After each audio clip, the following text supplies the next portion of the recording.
If looks could kill, I wouldn't be standing here right now.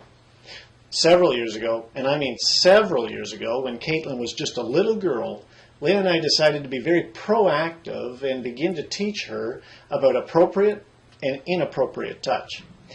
We were very proud of ourselves, preparing her, helping her to be streetwise, and of course in our society that's very important. We pat ourselves on the back, move on. A couple of weeks later, we find ourselves in the mall on my day off, just walking through the mall like we normally would. And Caitlin and I used to have this little game where we would be walking together and she would jump and I'd catch her in my arms and she would lay across my arms just like this. Well, true to nature, this was taking place again. And one time she jumped up and I caught her like this and she's laying across my arms and I noticed that her shirt just kind of peeked up a little bit and exposed her belly. So I thought, this is my opportunity, and I held her up like this, and I blew on her stomach, making all those funny noises, and my ears were caught by screams of, "Don't touch me there! Don't touch me there!" And I actually was terrified.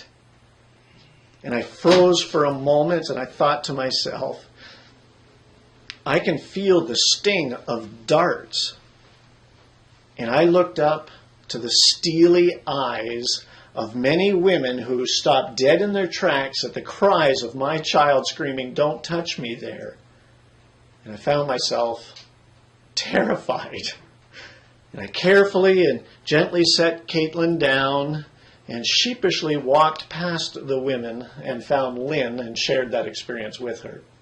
A lesson for you that I learned here that you can take away with you is this. As you're teaching your children, remember, they think very concretely. And as you're training them, you may want to think very carefully about how you communicate, what you communicate, and how you could potentially even save yourself from an embarrassing moment like that. Remember, anything you say can and will be used against you.